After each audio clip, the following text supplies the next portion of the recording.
I've spent a lifetime asking awkward questions, the ones we all want to know the answers to, but apart from me, are probably too polite to ask. What's wrong with being ugly? Where was your shame, Malcolm? I didn't have any. That's a really below-the-belt question, Of course actually. it is. I've been the length of Britain putting people on the spot about their bodies, their mothering skills, their love lives. Are you in a relationship? It's complicated. Our obsession with how we look. Our infatuation with pets. Good evening, it's Magnificat's live from London. The intimate secrets we don't tell anyone. Discovering what really goes on behind closed doors. Wendy. Tonight, parenting. Are you really any good at it? All right. Jonathan Booby, should we calm you down? Should mothers go by instinct or by the book? It's a bit like how I train my dog, really. Fathers be hands-on or hands-off? It's quite a controlling way of life. Do you think? Are single parents honestly up to the job? Can I come into the madhouse? I'll see you in about half hour. I'll also be giving two mothers with very different approaches to parenting the chance to compare their skills. If my child got to 6 and couldn't read or write, I'd be worried and I'd feel that I'd failed them. Tonight's toe-curling question. Are you a good enough mother? Are you a decent dad?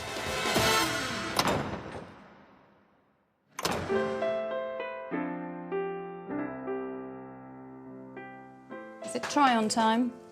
Do you already know what you want to wear? It depends what colour you're wearing. OK. My daughter Emma's adorable, funny, clever, a fantastic mother, but often very, very annoying. It looks really pretty on you. That's wonderful of you. I look like a pumpkin. No, you don't. It's fantastic, darling. Was I a good enough mother from the start? Hardly. While she was tiny, I developed a catastrophic drink problem, and for a few years, my mothering was far from perfect. It's not wow, is it? Is it? She can be very tricky. Very tricky. But I adore her, and I know ultimately, you know, she would give me anything and do anything for me. In my time, there were no poo charts, Mandarin lessons, maths tuition, or any mothering manuals. We just muddled through. Now, parenting is very intense and can be incredibly micromanaging, and, you know, you're there every step of the way. It's not necessarily better, though. You're all striving for an impossible goal, which is to be perfect mothers. That's where it's all gone pear-shaped. Hear this. There is no such thing as the perfect mother. I mean, even if you gather together all the nearly perfect mothers in Britain, they wouldn't stretch across Oxford Street. The question is, what sort of mum or dad is good enough? What we really need to give our children, surely, is lorry loads of love and take every opportunity to boost their confidence. Well, that's a pretty good start. But how do you get there? I'm on a mission to find out what sort of parenting works and what indeed is plain daft. In my quest to find some answers, I'm on my way to the Isle of Wight to meet Annie. She's 42, has 7 children, and the 3 youngest all sleep in her bed. Jonathan Booby, should we calm you down? Yeah.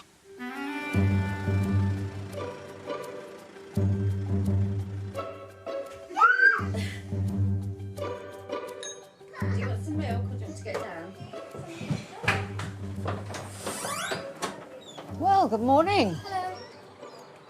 What sort of parent would you describe yourself as? I would describe myself as a gentle attachment parenting. Which is different to what the majority of mothers do. Yeah, it's kind of how nature intended it to be. To keep that baby close, to keep away predators, to feed your baby yourself. A lot of people think it's some kind of new age hippie style of parenting, but it's actually not. It's actually just going back to basics without all the commercialised paraphernalia that kind of goes with it. Yes, attachment parenting means no prams, no cots, no bottles. Babies never leave your breast. Crikey. Right, do you want to sit on my lap? No,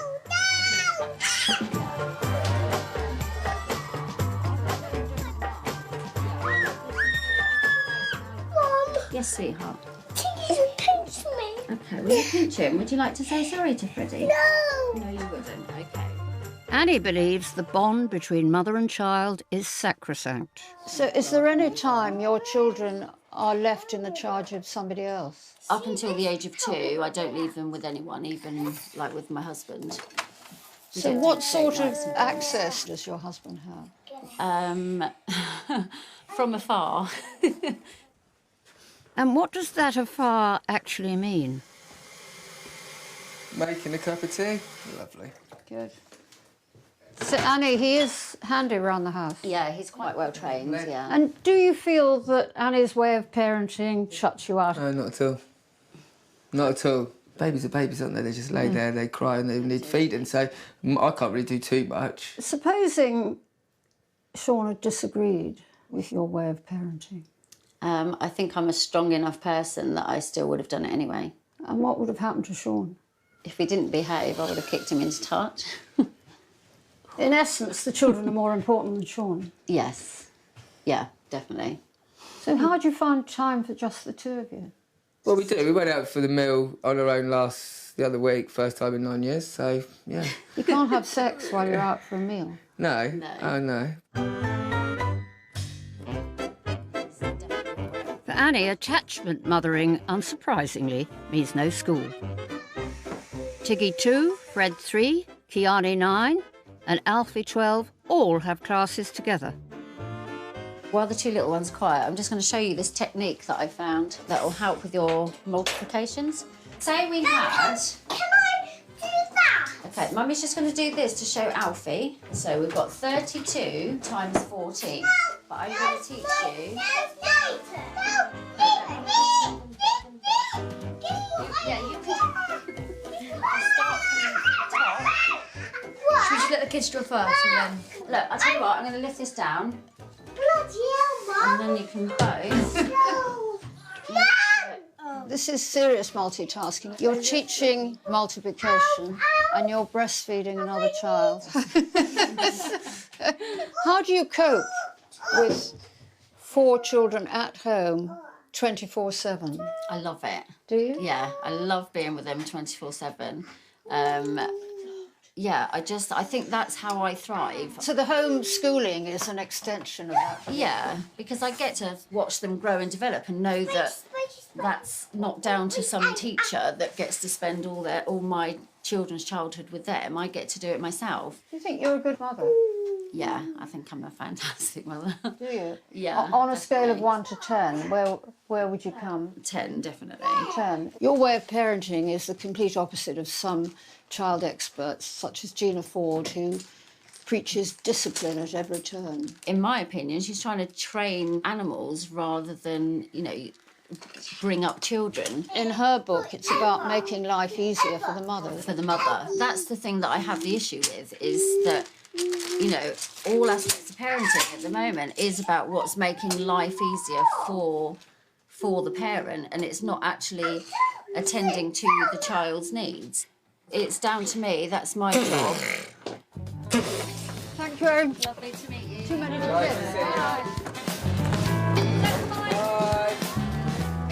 Gosh, her patience was extraordinary.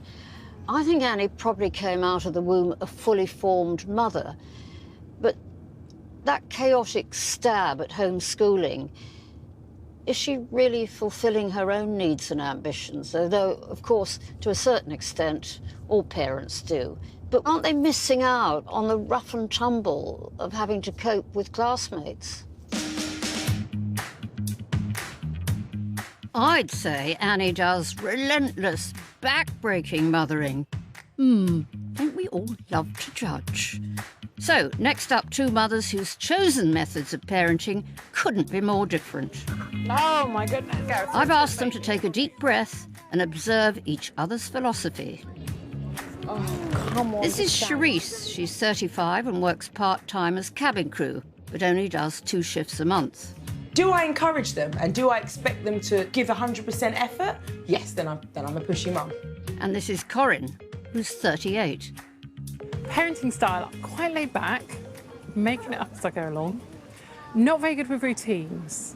Right, go over there while we like this. Corinne lives in Sheffield with her husband Gareth and their 5 boys. Tom's 17, Obi 6, Wilfred 5, Arthur 2, and 11-month-old Frank. I don't really understand people being very pushy with their kids, filling their days with a lot of stuff. I want my boys to do what they love and to be happy. Anyway, Corinne's going to pack her bags and say goodbye to Sheffield and take herself and baby Frank to South London, to a home where mothering is almost on another planet. I'm a little bit nervous, but quite excited as well. Let's go.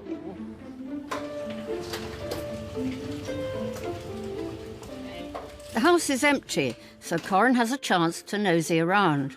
Oh, wow.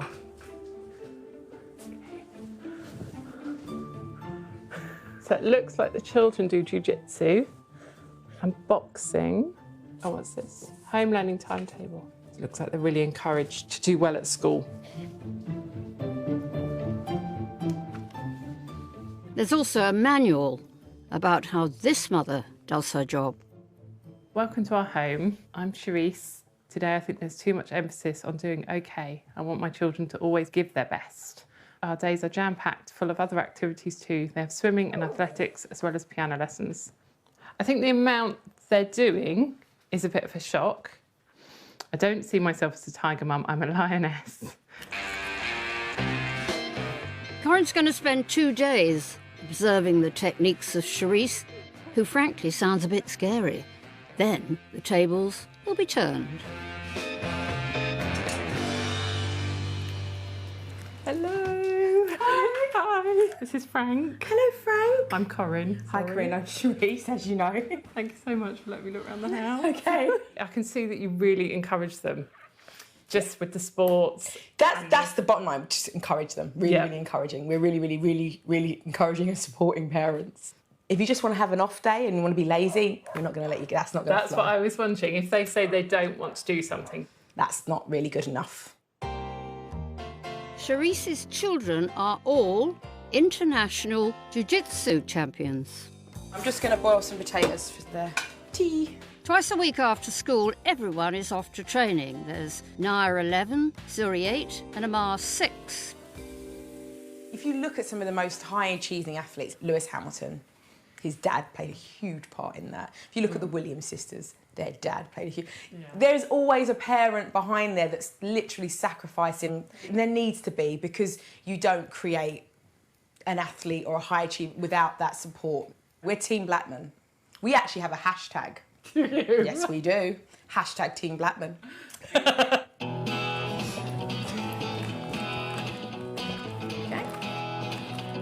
Let's do this. It's school pickup time. We're in a rush. You can tell we're in a rush. It's 3:10. Jiu-jitsu is at 5 o'clock, but it's in Willesden, North London, 17 miles away. May I draw a napkin? On these training days, the children don't get home till 9 o'clock, so the food made earlier is eaten as they travel. is it good dinner? Still warm? Your mum's genius. Hold your sister's hand. The journey involves 2 trains, 1 bus, and takes anything up to an hour and a half. Heavy as I can't breathe. 3 hours is a hefty commute by any standards. So she's got the baby, so don't rush.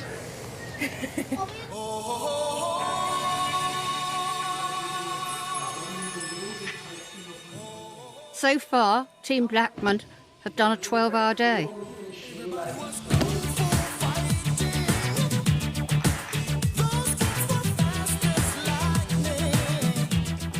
I am exhausted. The kids are fine, she's fine, but yeah, I'm flagging now. Corinne and me want to know why Charisse pushes her children this hard. You know, don't get me wrong, Zuri's going for it now. Can't be bothered. And me and George say, I've got a job. I've got a house. If you want these things, you have to apply yourself, darling. No one's going to go, here's a house, here's a good job. They won't. So you've got to make a decision. I think she wants them to know that in life, if you want something, you have to really work for it and really go for it. I'm a bit more like, yeah, everything will work out all right in the end. Never mind, laid back or always on the go, both these mothers are doing the lion's share of bringing up their children. Indeed, whatever else has changed, in 75% of British homes, this remains the case. Of course, there are hands-on fathers out there. Is their approach as strong as the mothers we've met?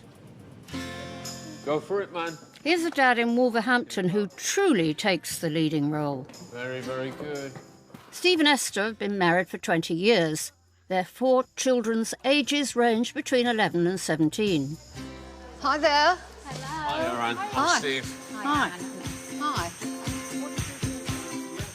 Steve insists on the family spending quality time together. Why is this important? I think activities are good, not just for the sake of the activity. It creates space and time. Yeah. And I think time is essential for good relationships. We've already had time together this morning. Doing what? We actually had time to pray together. How long do you pray for? Maybe 25, 30 minutes. Yeah. And what was the thought? Around the fact that we carry something of God in our lives and we want that to shine out in the way that we live today. Rock climbing and prayer are top of Steve's list. How did the rest of the family feel about it? Bethany, out of 10, how much have you enjoyed this? I've enjoyed spending time with my family, so I would say 8. 11. 11! Well done.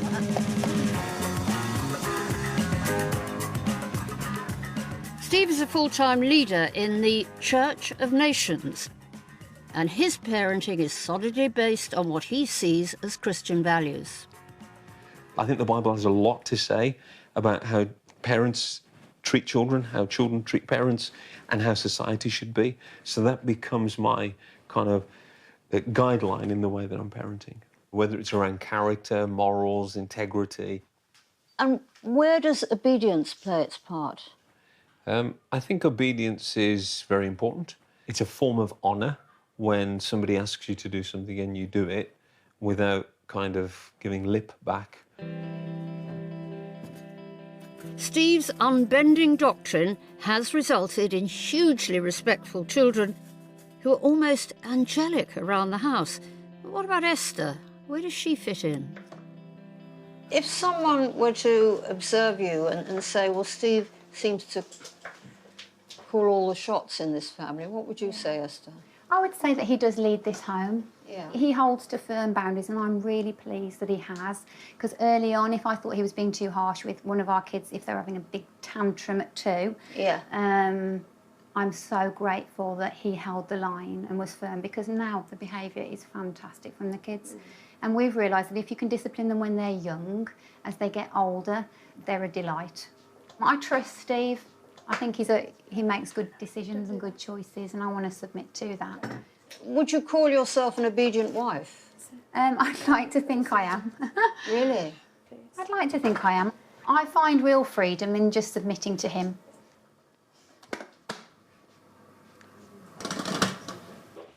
OK, this is not a modern marriage.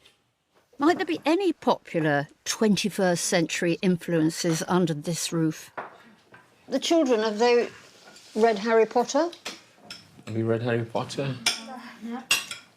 No one around this table has read Harry Potter. No. The nature of the book, the magic element, the kind of was a little bit of a put-off area. I am reading a book at the moment. And it's what's that about? It's like a biography of 2 people that are missionaries and gone to Cambodia. It's just inspirational, really. No teenage rebellion here. This family remains entirely committed to Steve's teaching. How does he manage to avoid mutiny and door slamming?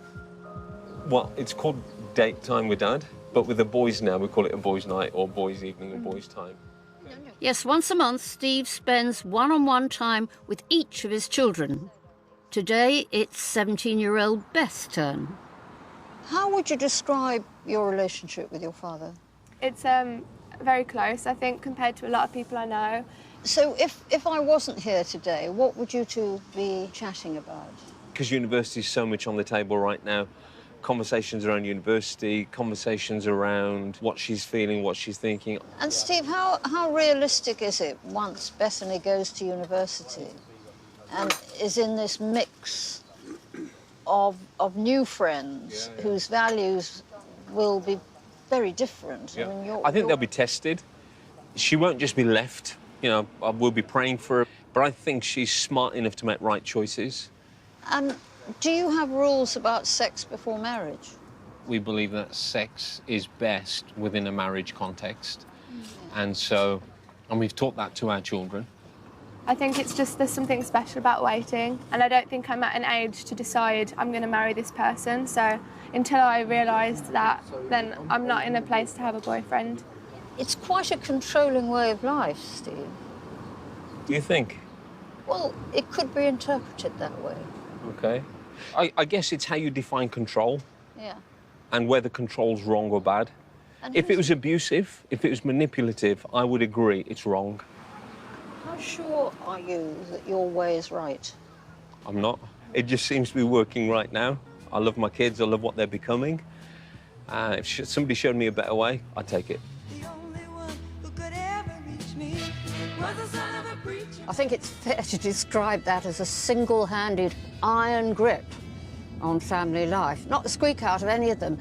I mean, unlike the rest of us, Steve never has to deal with angry teenagers. But what chances are there of those children developing their own thoughts and ideas? Anyway, after that dose of father power, let's see how our mother's swap in South London is doing. All actions. Charisse, remember, is showing laid-back Corinne her way of parenting. Morning. Good morning, Frank. Good to say hello. It's 6:15, and Charisse is off to the gym with 11-year-old Naya to do a training session. I'm used to the early start, not being so up and active. Come on, let's go. Just do them, Nia, come on.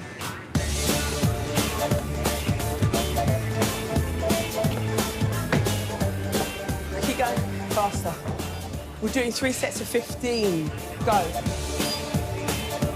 1, 2. So, how many times a week does she do it? This is 3 times a week. Okay. It's only about an hour. And then generally on the days that she does this, she'll go to the gym, she'll do training in the evening. Okay. I know my daughter, I know her limitations, I know we have that relationship and I can guide, I can encourage her in a less kind of pressured way. See, she doesn't even break her sweat. You want to row and I'll start stepping? Okay. It's quite intense, what she does. Do you think so? Yeah.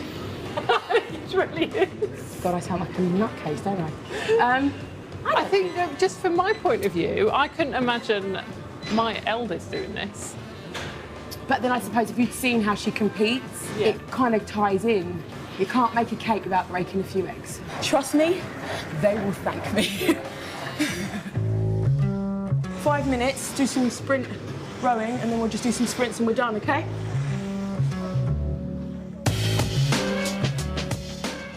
After the workout, Nia has a full day of school ahead, while Corinne has been allowed a bit of a breather. Is that fun? Is that fun? It's a really weird thing because it's all promoting really positive attributes in them as children and as adults. So I can see the benefits, but at the same time for me, I think I want my kids to just have a childhood. I want them to play and enjoy themselves. On top of their homework, they do extra maths and English every day. You know that instantly. Yep. Today, George, their father, is in charge. Oh, what have you forgot at the beginning? £7. Yeah, that's it.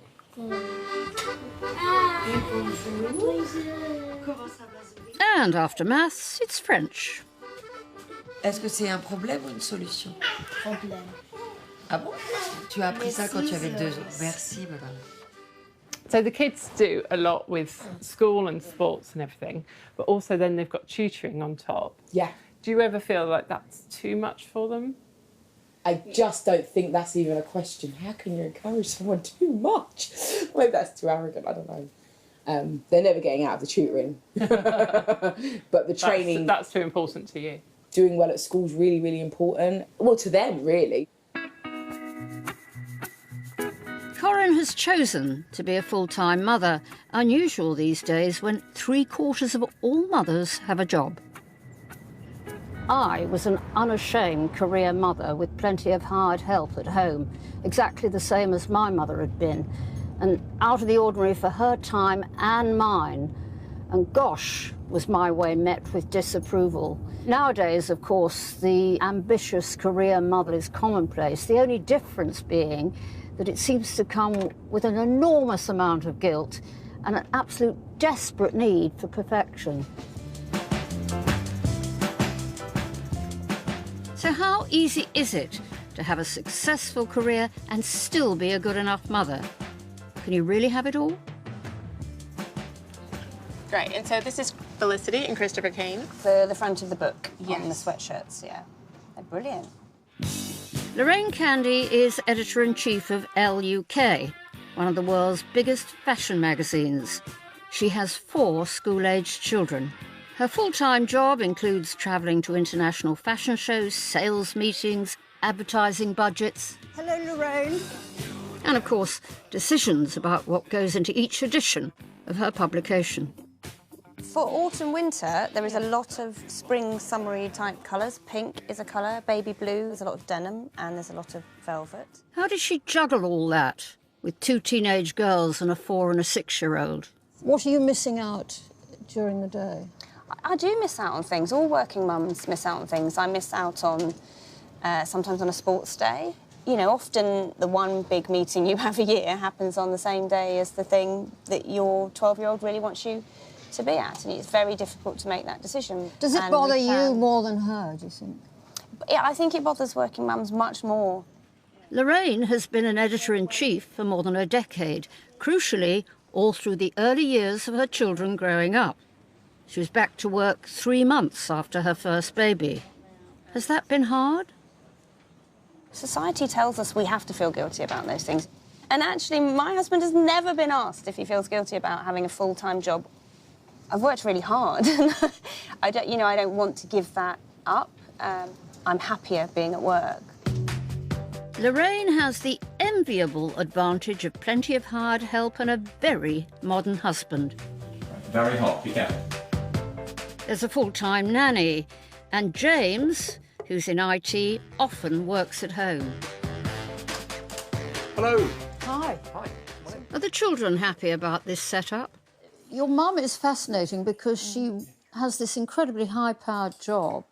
I do wonder how she does it. Well, she does often come home, like, tired of things. You know, not to... Annoy her. How would you annoy her? Or if you ask If you ask someone, say, Mum, where's this, where's that, can I have this? Don't talk to her as soon as she comes in the door. Yeah. To give it Really? 50 To greet minutes. her. Yeah. Well, so you need your radar, don't you? Exactly. Yeah, you need to know when she's not in a good mood. Okay. Does watching the way Mum works and how successful she is, has it shaped what you want to do, you two? Yeah, something like to do with fashion because it's like quite inspiring. But she just kind of edits fashion and just looks at fashion, whereas I want to like create it. And I do a lot of fashion drawing, so I kind of want to become a fashion designer. Typical teenagers never knowingly impressed by their parents. Hello.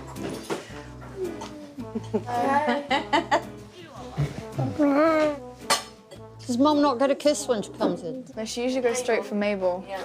Oh, that's because she gives me a kiss. I'm told there's a 10-minute rule when you get in. Well, just because you come from work with all this stuff in your head and you need to change and usually put my pyjamas on and be Mum. Who's the boss? Mum. Definitely. I was going to say mum as well, actually, but yeah. I'm in awe constantly of the things that she does and the work and how she managed to fit everything in. If we were to take a vote on a working mother or one that was at home, which would you prefer? Working mum. Grace? Working, yeah. Definitely working. Ah, interesting. A Harvard study claims that the daughters of working mothers end up with more successful careers and are better at relationships. Go and get ready. Are you a good mother? Out of 10, what would you give yourself? Oh, I don't know. Some days I'm a 10, some days I'm a 2. It just depends on the circumstance. Is she a good enough mother? I think she's a brilliant mother. I think she's fantastic. I think the kids you've met them, they're happy. But I think, I can't stress enough, it's not easy. Everyone's experience is different. And I really feel for women who don't have as many choices.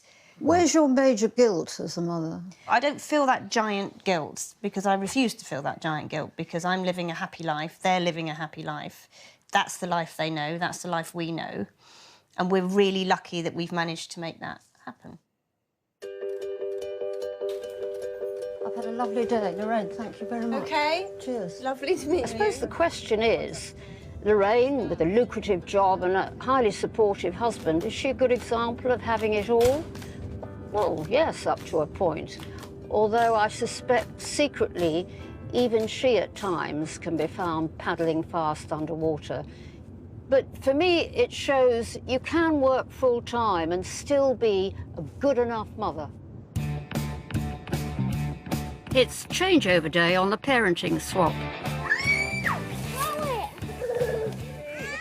Will tiger mum Charisse think Corin's way of mothering is anything like good enough? Really intrigued to know what she does so differently. Suspense has been killing me. Charisse, you're about to find out. Come to the woods for here is rest.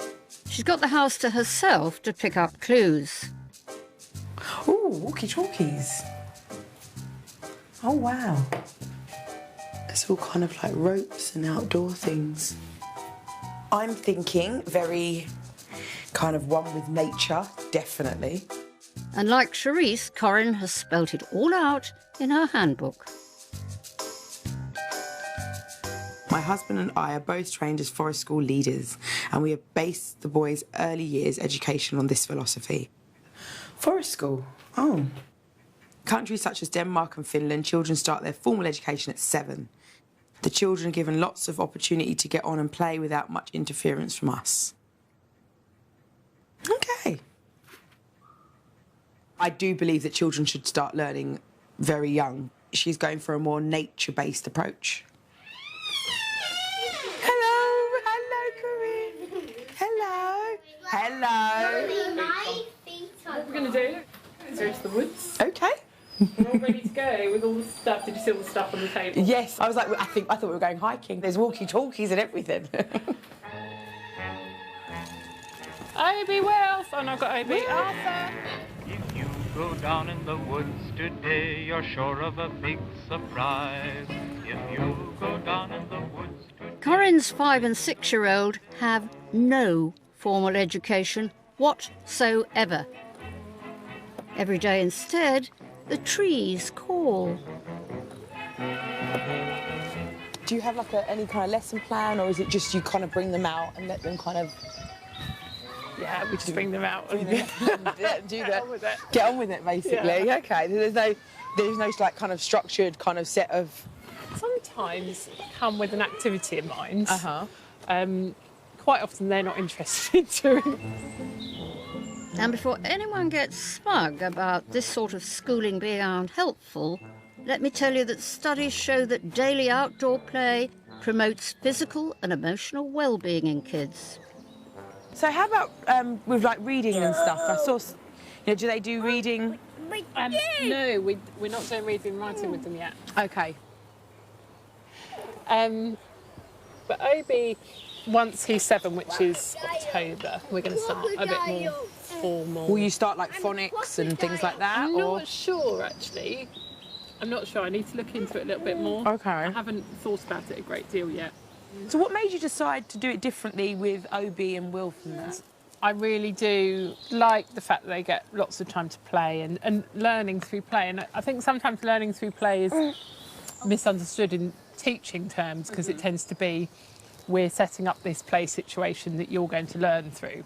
Whereas I think if you leave them to play, they learn an awful lot just by exploring themselves, their own world around them.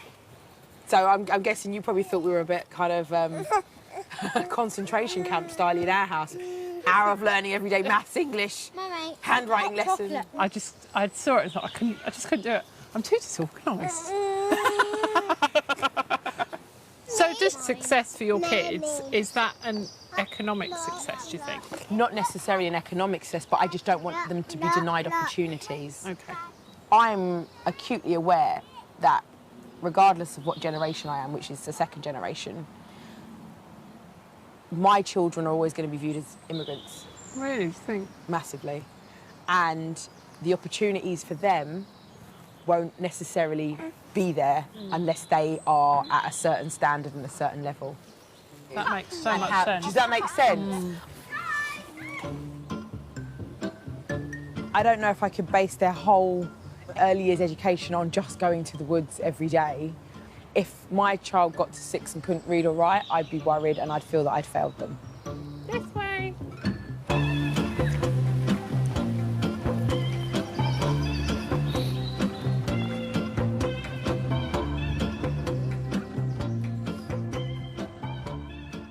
FaceTime. Hi, Mummy. Guess what, Zuri? Corinne is a forest school teacher. Is she? Yeah. And her kids don't go to normal school. They just do forest school all the time. And what do they do in the forest? They just play and... What? They go to school? Can we move to Sheffield? No, we're not moving to Sheffield. No, Mummy, love you. Mwah. Love you. Put Daddy on the FaceTime now, please. Hello? What were they like? They homeschool their kids, but they kind of follow the whole forest school approach, just kind of letting kids be kids, kind of being at one with nature and... So they're not formally learning the alphabet? I don't think so, no. It does start making you think, just like I'm there thinking, oh, my kid's getting out enough. Are they at one with nature enough? So then I'm thinking, well, how do we get them at one with nature?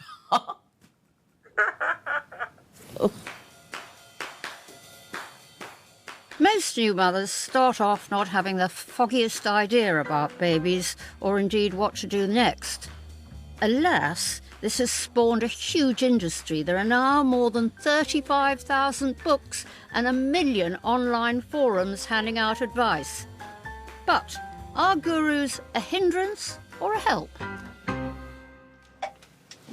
Some breakfast. It's 7:50 a.m. in Wimbledon and, like thousands of parents across the country, Christina needs to get her 3 kids ready and out of the door. We're going to have some shreddies. Maxie 8, Bella 5 and Ellie 2. Yummy, yummy. Their dad is flying around the world as part of his job, and that leaves Christina flying solo. This is Anne, this is Maxie, this is Ellie. Hi. Just how does she go about it? What I did is to actually write down every single day exactly what the schedule is. In the school time, we keep to this really quite rigidly. 7:30, brushing teeth, cleaning toothbrush, lid on the toothbrush, tidy sink, brush hair. So we need to be out of the door at 10 to 9, and we have to drive off at 5 to 9, and I'm really specific what time we leave. We are observing a military operation learned from the queen of routine, the childless author Gina Ford. These are the Gina Ford ones, as you can see, very much used. She was my guide when the babies were babies. You know, she literally says, 3:30, change the baby's nappy. She just gave some structure, and I found when I followed some of those, actually it had some results. But we haven't stopped with Gina. Oh, goodness me, no. So everything from raising boys, how to talk so kids will listen and listen so kids will talk. You know, when your kids push your buttons. I'm not sure even Waterstones has this many parenting guides. Mindful parenting, simple and powerful solution for raising creative, engaged and happy kids in today's hectic world. And your mother didn't have any books to read, did she? She did. She had Dr. Spock. That was the only one they had back then. I remember Dr. Spock. His advice, don't worry, and if you are worried, take the baby to the doctor. Christina, meanwhile, has cherry-picked parenting methods from all over the shop.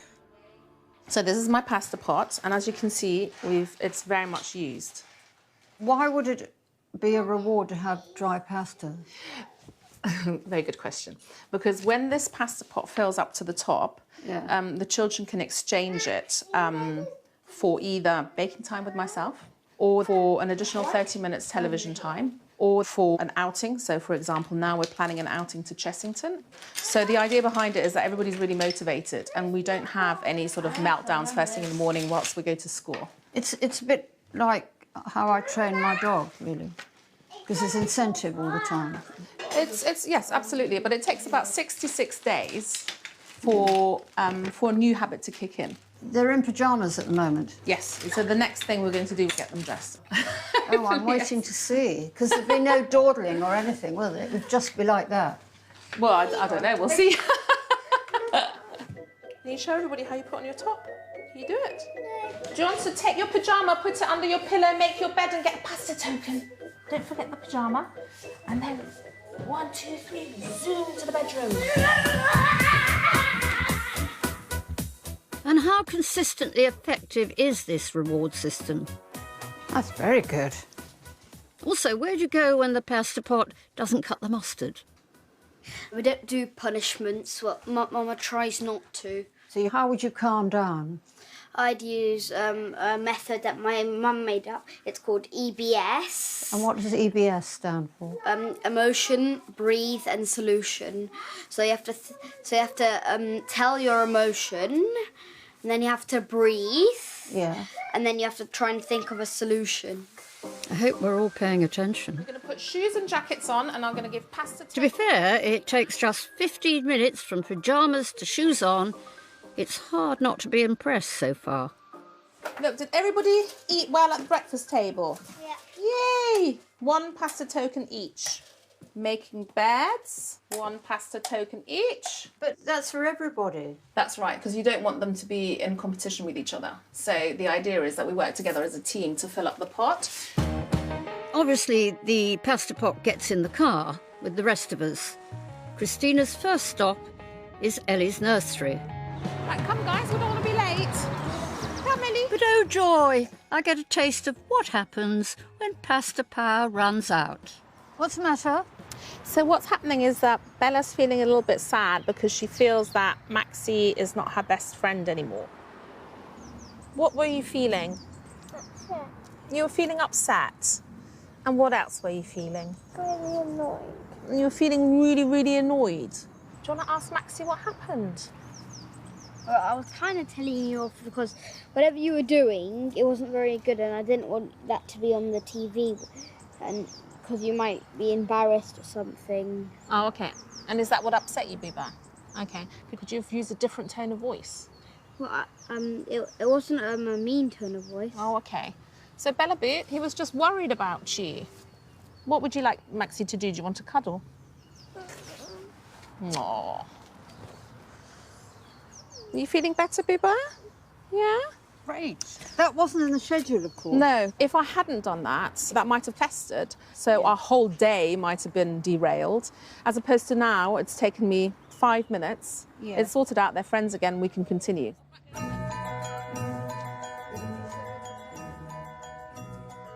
I'm exhausted and I was only watching. Is all that negotiation necessary? Fine if you're in conflict resolution in Afghanistan, but in Wimbledon, I'm not sure it wouldn't be easier just to shut a few doors and go and pour herself a stiff drink. I'm going to do it the right way. This well done. They've got better skills with a knife than I have. In Sheffield, it's day 2 on the second leg of our parenting swap. Do you boys like cooking with Mum? Yeah. Unconventional forest schooler Corinne is making lunch with her boys for Tiger mum, Charisse. A little bit more around here. They're going to make very good husbands. Yes, practical life skills are all part of Corinne's holistic approach to education. I mean, obviously they're doing the home ec side of it from like this age, but will they get to try all the different things they try in secondary school? Yeah, I think they will, and I think part of our job is exposing them to different experiences, because they're never going to know they're interested in something unless they're exposed to it. And I agree with that. And so going to, you know, museums and art galleries and I'm trying to think like historical places, you know, and then they might find, oh, actually, I really love history. Okay. Because at the moment, they love dinosaurs and they love nature. Yes. So they know loads about dinosaurs, they know loads about animals, but there's some other areas that they don't really know anything. What do you think about in terms of, you know, later on they won't go into formal education at any point? What do you think about when they obviously want to then go out on their own and get a job and that? Yeah, well, hopefully we'll want to go to uni. Yeah, it's not out of the question. And in preparation for Oxbridge or wherever, today we are visiting an animal farm. Chickens! Bye-bye, piggies. Oh, he's got like a freeness around the animals. It's lovely to see. It's amazing to see. No, it really, really is. So would you do anything afterwards? Like, would you go home and maybe let them draw pictures of animals and things like that? I think so. Yeah, we'd draw some pictures maybe and we'd talk about the animals. Cherise's stay is nearly at an end, and after 4 days of seeing each other's parenting techniques, what have our mothers learnt? I love seeing all the sports and things the kids do and how active they are, and that made me think, even though mine are active, it's more in a climbing trees, moving way. So I think it'd be interesting for us to look into what sports the boys could do. Okay, that's good. I'm glad to hear that. How about you with yours and how you do things? We've got like a little woods not far from us and like a little nature trail and stuff. And I definitely think during the holidays now, I will pack up the kids and think of Corinne. What's your aim for the kids? What do you, like your children when they grow up, what do you want for them? I want them to just be confident, self-sufficient, independent young adults that kind of, you know, that are happy. What you've described is exactly what we would say for our boys. Ultimately, we both just want the same thing for our kids. That's what I thought. And it's amazing. How you get there exactly. doesn't, as long as you get there. Yeah. They both want the best for their children. Both have a strong, uncompromising way of mothering. Bye-bye. But what about parenting by the seat of your pants? This is Bushy in Hertfordshire. I'm meeting a family on their way home from school. Are you there? I am. Hi, guys. Now, I can do this. Tiffany, Michaela, Timmy, Charles, Thomas. Tommy! Yes. Got it. What's happening? Home time. Tommy has been a father on his own for the past 5 years. He's one of 2 million single-parent households in the UK. Almost 1 in 10 is headed up now by a single dad. The madhouse. Can I come into the madhouse? Yeah. Right. And then I'll see you in about half hour. All right.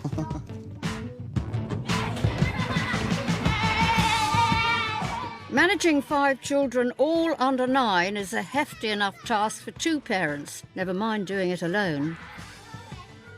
Did you always want a big family? I always wanted 11 kids until I got left with 5 of my own, and 5's plenty. Are you happy bringing up 5 children on your own? I'm happy, yeah. It's not easy, but it's doable. What's the biggest challenge? Getting them to be quiet when I'm talking to someone is quite a challenge. Tommy doesn't have a shelf full of parenting manuals. He's learnt on the job. Including his approach to discipline. He says he's tried all kinds of ways. Currently, he's testing a 5-step warning system. Michaela was bullying Tim at school today, so that would be a step 1. Yeah. And I've been good. And that's if you're good, you're on having a good day. Yeah. Is this working well for you, Didn't work. Tommy? No, it works at school, doesn't work at home. So we gave What up. have you moved on to? I'm making the kids write lines. First offence was 100 lines. Second offence was 200 lines, up to 500 lines. That was complained about, so we gave up with that. So what are you doing now? We've tried smacking. I don't like smacking. Sometimes you have to. Are you back to smacking? Yeah. And if somebody complained that you shouldn't be smacking, what would you say to them? I don't think there's anything wrong with a smack, but there's a difference between a smack And a whack. and a hit. You know, I teach karate. You know your own strength. Yeah, come here. I'm gonna smack you anyway. It's like that. It's just Do it to me, and then we basically play karate. see, but they like it. It's not yet illegal to smack your children, but the subject's divisive. One government survey suggests our views are about 50-50. Right, that's it. Break the computer. Impressively, Tommy doesn't believe in easy options, no iPads, phones, or any screen entertainment on tap. So can I sit down here? Yeah, you can sit down. Okay.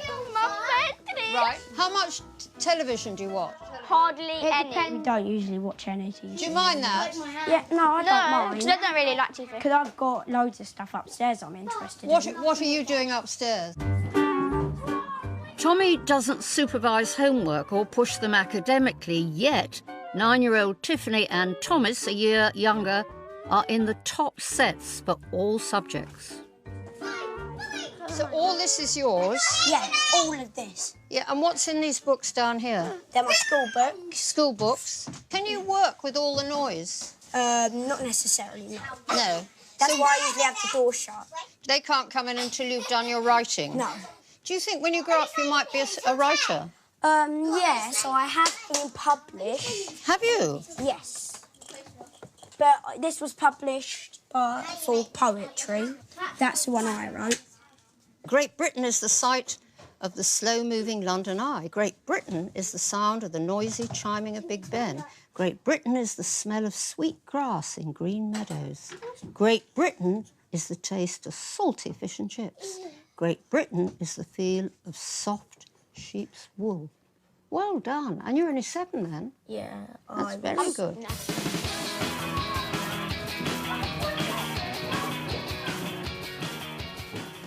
Get a table out, please. I'm endlessly surprised by this family. The children play up at times, but all of them also muck in and help out their dad. So you're doing mashed potatoes? And Tommy makes a point of cooking their food from scratch, and the family always sit down to eat together. Ever since I've had the kids, I think they've been to McDonald's once. No, Dad doesn't like it. It's unhealthy. Tommy does agency work that fits around the school run, cleaning or working in school kitchens. His wages plus benefits means the family of 6 get by on about £300 a week. Thank you, Dad. Can we have more mash after? If you eat ill. Do you do a weekly shop? No. Well, today we got the sausages from a food bank, so we go to the food bank every week. Most of the stuff you get is on its sell-by date or it's out of date. Like the fruit and the veg, it's not very nice. But the meat joints that we get are lovely. It's nice to be able to give them a roast dinner on a Sunday. And tell me, are there rules about eating? No, as long as they eat it all, And what if they don't eat it all? they'll be sitting there till they do. Really? So every single plate has got to be clean? Mm. Instead of television, Tommy's found his own way of keeping the children amused. I thought I'd bring Oliver up first. So. This is Oliver. Yeah, who's this? That's Anne. Okay. Hello, Anne. Hello, Oliver. Is she real? Yes, she's real. I'm glad to see you've got red hair like I have. Oh, no, it's lovely. He longs to set up a business as a party entertainer, but for the moment, it's just something the family enjoy together. Go.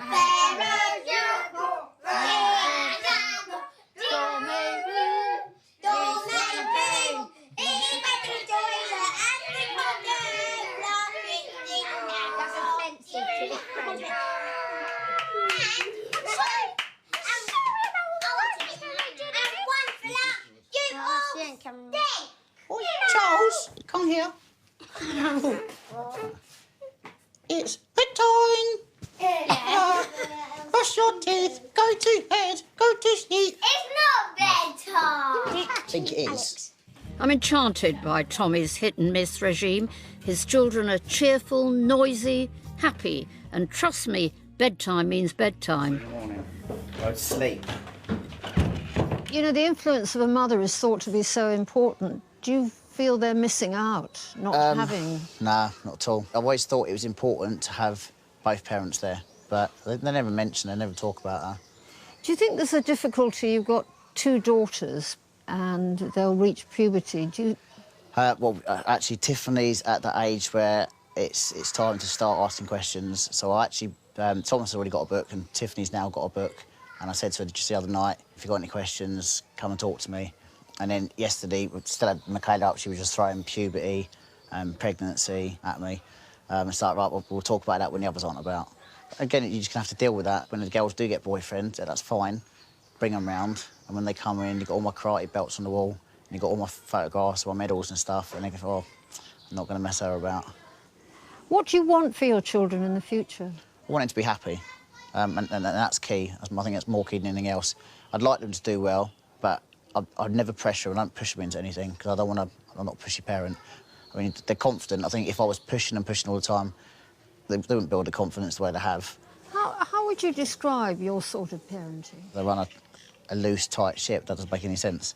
But, yeah, that's a lovely way of putting it. But, yeah, I suppose I make up as I go along. Are you a good enough father? I think so, yeah. Well, they're all still alive. Thank you very much indeed. Well done, you take care. Thank you. What I found refreshing about Tommy is that, unlike so many others, he doesn't treat parenting as a competitive sport. Yet his tearaways are bright, engaging, confident. They even write poetry. What Tommy teaches me is don't fret the small stuff. Relax, enjoy, stop striving for perfection. Who knew there could be so many different ways to parent? Each mum or dad convinced their way is best. And impossible for us to judge whose children will turn out to be the happiest and most secure. What it actually shows is there's probably no right or wrong way. Is your best good enough? Mine certainly wasn't. Next week, excuse me, the extraordinary obsession we have with our pets. What's the point of a cat? They're a bit sassy, like you. Our bonkers devotion to creatures. I will never settle for any love from anybody that is less than what the rabbit gave me. Steady, steady, steady. No.